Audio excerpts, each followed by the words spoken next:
My name is Malus Thorne, and I learned the truth the night my father laughed at me in front of a room full of veterans. Not a soft laugh, not a harmless one, but the kind that strips you bare while everyone watches. He clapped a young officer on the back and called him the child I'm actually proud of, then looked at me like I was a mistake he'd been forced to keep. I stood there, swallowing the burn in my throat, pretending it didn't pierce straight through the years of silence, dismissal, and quiet humiliation he'd fed me since I was old enough to understand the difference between being loved and being tolerated. What he didn't know, what none of them knew, was that his words that night would trigger the one thing capable of unraveling every lie he ever told himself about who I was. And before the story was over, he would have to face the truth he never saw coming. I stood near the fog-streaked window of the Port Angeles Veterans Lodge, the glass cold against my fingertips as the muted shape of the coastline blurred in the distance. Behind me, the air pulsed with the sharp scent of bourbon and the rough laughter of men who had told the same stories so many times they'd carved grooves into the walls. The overhead lights cast a dull amber glow that made everything, every wrinkle, every metal, every echo look older than it truly was.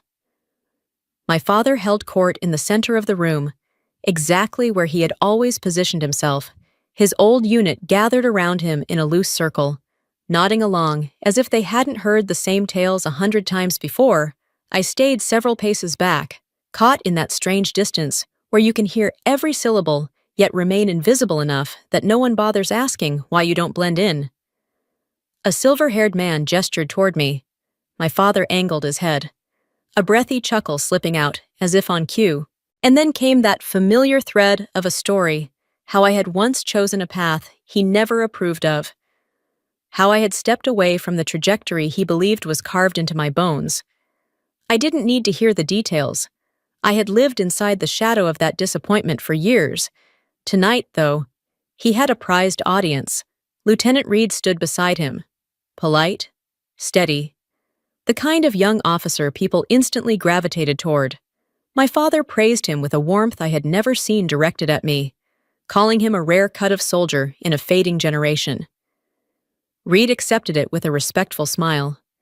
Yet when his gaze flicked to mine, something in his expression tightened, as if he recognized the sting beneath the surface. I held a thin smile, though a knot drew tight along my spine. In this room, surrounded by men who once wore the same uniform, I was little more than a side note in my father's nostalgia, a footnote he kept at the bottom of every story. When the rain thickened and hammered against the roof, I slipped out without ceremony, out in the cold lot, the air sharp against my lungs. I understood something with a clarity that cut deeper than any of his words. This time, what he'd said wouldn't fade when the night ended. It had cracked open a line running through more than just our family, a line that, once followed to its end, would drag both him and Reed into a truth neither of them was prepared to face. The drive back to Tacoma carried a strange kind of heaviness, the sort that settles in your chest rather than the sky. The bridge stretched over the harbor like a steel spine beneath my tires, and the city below looked almost serene, unaware that something inside me had quietly cracked open. By the time I stepped into the Joint Interagency Task Group's Analysis Center, the world outside felt irrelevant. The blue glow from his wall of monitors washed over me, familiar and steady, anchoring me in a reality that asked nothing of me except precision.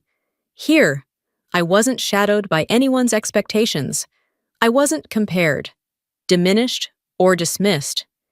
Here, decisions carried weight measured in seconds and lives. The moment my badge authenticated, the system surged alive beneath my hands until a flash of red sliced across the main screen. Unusual chatter detected in the Karen Valley corridor. The words slammed into me harder than I expected. Karen Valley wasn't supposed to appear on any active feed, not unless something was terribly wrong. I kept my face neutral, forcing my pulse into a steadier rhythm as I opened the encrypted intel packet. Inside was a name, a target cell identifier that only a handful of people on Earth would recognize people who had lived through Night Sweep. That name wasn't public. It wasn't even rumored. Someone had spoken out of turn, or someone had caught a whisper that should never have existed. I ran an OPSEC trace, searching for any breach. One civilian contact was highlighted in yellow. The moment I saw the name, a chill threaded through my ribs. Secondary civilian contact Robert Thorne. It felt like stepping off a curb you didn't see. My father's name didn't belong anywhere near restricted military chatter. Yet there it was, blinking at me, insisting I face the implications. Information like this didn't simply appear at a dinner table, not unless someone repeated it, or overheard it, or misunderstood just enough to be dangerous. And now that it had been logged, the responsibility would fall on the person tethered to him in the system, me. Whether the breach was accidental or not, the consequence would be the same. Something had slipped where it shouldn't have, and if I didn't trace it to its source, it wouldn't just be my father under scrutiny. It would be everything I'd built in silence. I opened this to the encrypted Night Sweep archive with a hesitation I rarely let myself feel. The room dimmed as the historical data filled my screens. Server lights pulsed white and red, casting scattered reflections on the metal edges of my desk. It brought me back instantly to the night when everything had almost gone wrong. Sensor feeds flickered, then vanished. Lines of code stuttered across the interface. The ground team had disappeared behind a curtain of static so thick it felt alive. Communications were dead, no eyes, no ears, no guidance, except mine. Multiple satellite feeds overlapped into a single fractured picture. I scanned the grid, forcing clarity from chaos until I saw it, a heat signature where no heat should be, a shift in the terrain pattern, a trap waiting to spring. My command rerouted the team seconds before the explosion bloomed across the canyon. Their lives hinged on a call I made in 36 seconds. Reed had been among them. My father never knew how close he'd come to losing the man he admired most. Reed never knew the voice in the comm channel belonged to me. I scrubbed through the raw interference logs again, this time noticing something I'd overlooked. The signal disruptions weren't random. Their timing was too clean, too precise. Someone had engineered the blackout. Night Sweep hadn't simply been a near failure. It had been sabotaged by an adversary who understood our systems well enough to exploit them. And the casual remark my father made over dinner, those few careless words, aligned far too closely with the coded fragments I saw now. A thread connected the past and present, and my father had stumbled onto it without ever realizing he'd stepped into dangerous territory. I had saved Reed and his team once. Now I would have to save my father from a truth he never should have brushed against, and save myself from the consequences that were already closing in. I drove to my father's house that weekend because he insisted we needed to talk. Though the sky hovering over the coastline suggested nothing good was waiting, fog clung to the trees in shredded sheets, and the porch light flickered weakly as if the house itself was bracing for something. Inside, the air felt old and unmoving. My father sat in his usual spot, Marine Corps coin spinning between his fingers, that subtle gesture he used whenever he wanted to remind the room of who he used to be. "Reed's coming by tonight," he said, the kind of announcement he rarely made unless it involved someone he admired. When Reed arrived, our eyes met briefly, just enough for me to sense the shift in him. Something about the lodge, the way he'd seen me react, had planted doubt he couldn't shake. At the dinner table, my father launched into stories, loud and animated, while I tried to keep my expression neutral even as every muscle in my back tightened. Then came the first slip.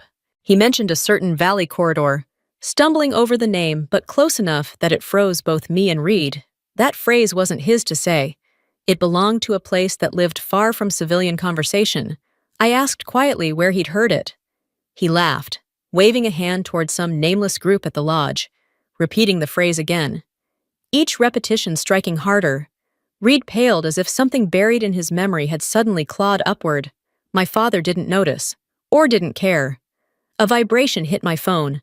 Preliminary review flagged civilian contact match. The screen dimmed as I locked it instantly, heart thudding once before steadying into something colder. Reed watched me, understanding more from my silence than any explanation I wasn't allowed to give. His suspicion sharpened into concern, then something heavier. He placed his glass down harder than he meant to, and told my father he'd never spoken a word of that region to anyone. The room tightened around us. My father dismissed it with another one of his careless laughs, but OPSEC didn't dismiss anything. By the time I stepped back outside, the fog had thickened into a wall.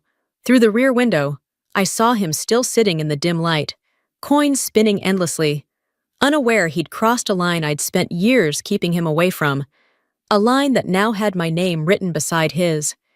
And for the first time, I understood clearly he wasn't just a complication anymore. He had become the one person capable of unraveling everything I'd built. I arrived at the office before dawn, hoping to get ahead of whatever fallout was unfolding. The moment I logged in, a red warning cut across the screen: potential compromise, familial contact. My pulse struck hard once, then leveled into the disciplined rhythm I relied on when things went wrong. A briefing was called immediately.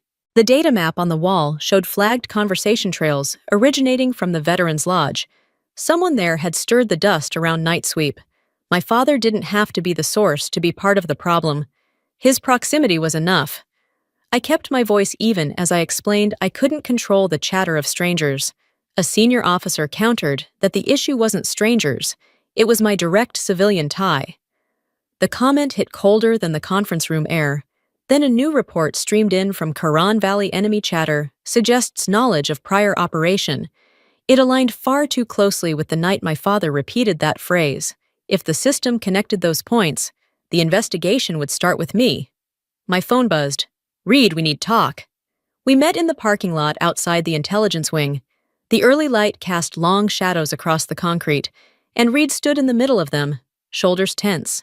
The uncertainty I saw in him wasn't the kind that came from fear.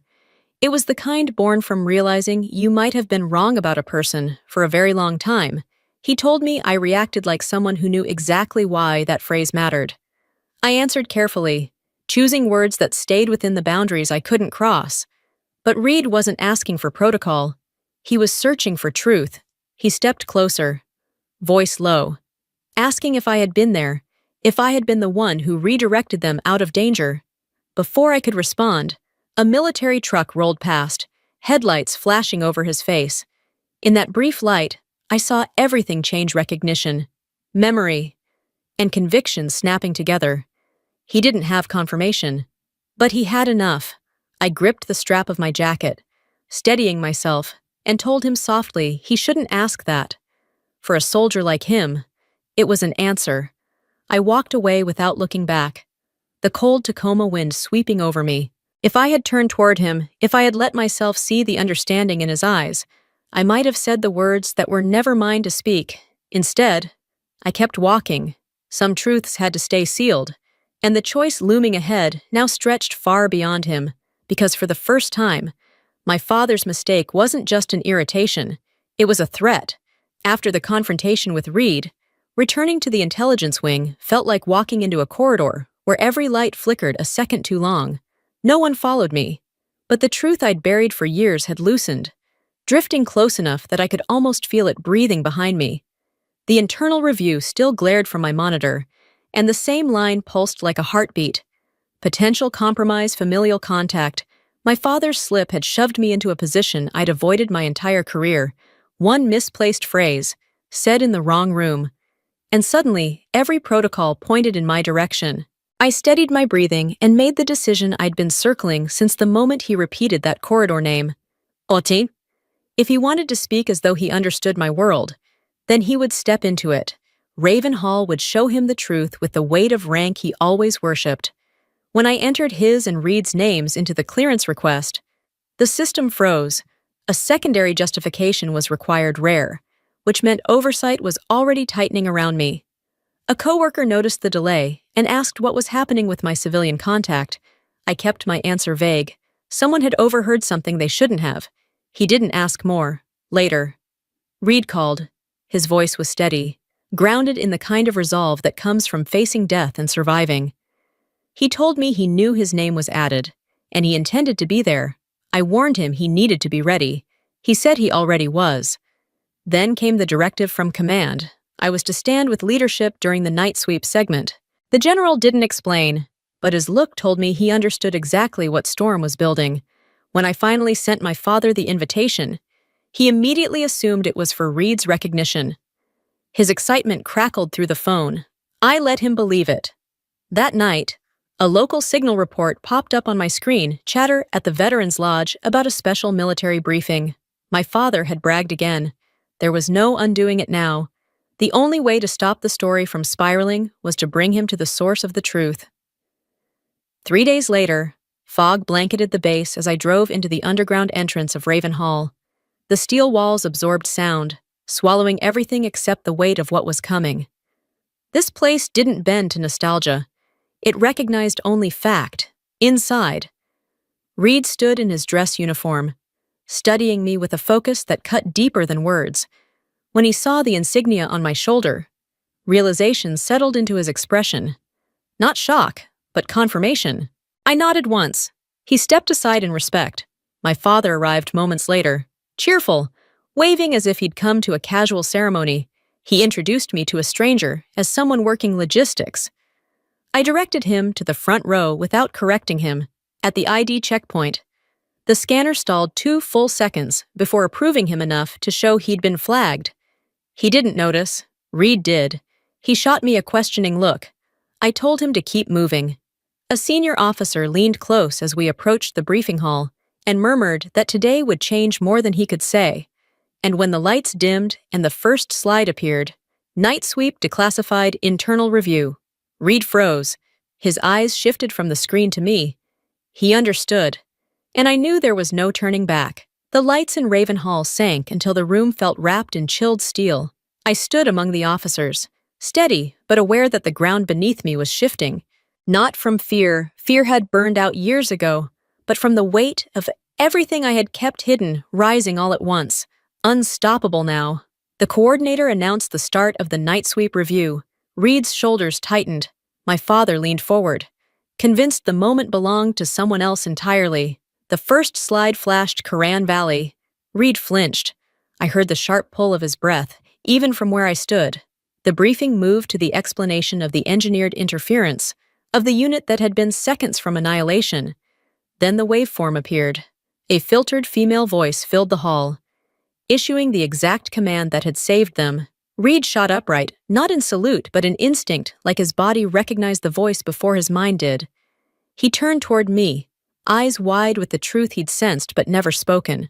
The general stepped forward, voice echoing against steel walls as he named the analyst who had rerouted the team in those final 36 seconds. Captain Malus Thorne. Call sign Heron 0. Every officer rose. Reed saluted. My father didn't move, just stared at me. Everything he believed collapsing in silence. The applause eventually thinned, leaving behind the echo of footsteps as officers moved toward me, one by one, offering handshakes weighted with recognition. Many had relied on my analysis without ever seeing my face. Others had heard my voice through layers of distortion, never knowing who stood behind the command that changed their fate. I accepted each greeting, though my attention stayed fixed on the man who hadn't risen. My father sat frozen, knuckles strained white around his Marine Corps coin. I paused a few steps from him. He didn't speak. He only watched me with a fractured stare, as if trying to reconcile every version of me he'd constructed across a lifetime, each one now collapsing under the truth he'd just witnessed. Reed reached me first. He stood sharply at attention, color rising in his face, emotion tightening his words as he acknowledged what I'd done for his team. I answered quietly that I'd only fulfilled my duty, but he insisted it was more than that. My father absorbed every syllable, each one driving deeper into the mythology he'd built around himself, around Reed, around what strength was supposed to look like. When the hall emptied, security handed me the OPSEC document, restricting my father as a contact. I signed it without hesitation. Procedure didn't care about personal history. As I stepped into the corridor, he finally whispered my name, small, unsteady. He asked why I'd never told him. Because you never wanted to see. The coin slipped from his hand, ringing once against the steel floor, marking the end of everything he thought he knew. A year later, I sat in my new office, overlooking the runway at Joint Base Lewis McChord, watching a transport plane push through a veil of morning fog. Life had settled into a rhythm I trusted. My team relied on my judgment. Their respect came from experience, not legacy. Reed and I found a quiet equilibrium, too no shock. No questions left hanging, just the kind of steady respect I'd never received in my own home. One winter afternoon, my secretary dropped a gray envelope on my desk. The handwriting staggered across the surface. Unmistakable. Robert Thorne. Inside. Only a few uneven lines and apology. A request to meet. A promise to listen. I slid the letter into a drawer. I didn't destroy it, but I didn't carry it with me either. I left it where it couldn't wound me anymore. Outside my window, a helicopter lifted off, its blades beating a reminder that I was exactly where I belonged. I didn't need his validation. I'd simply stopped knocking on a door that was never open.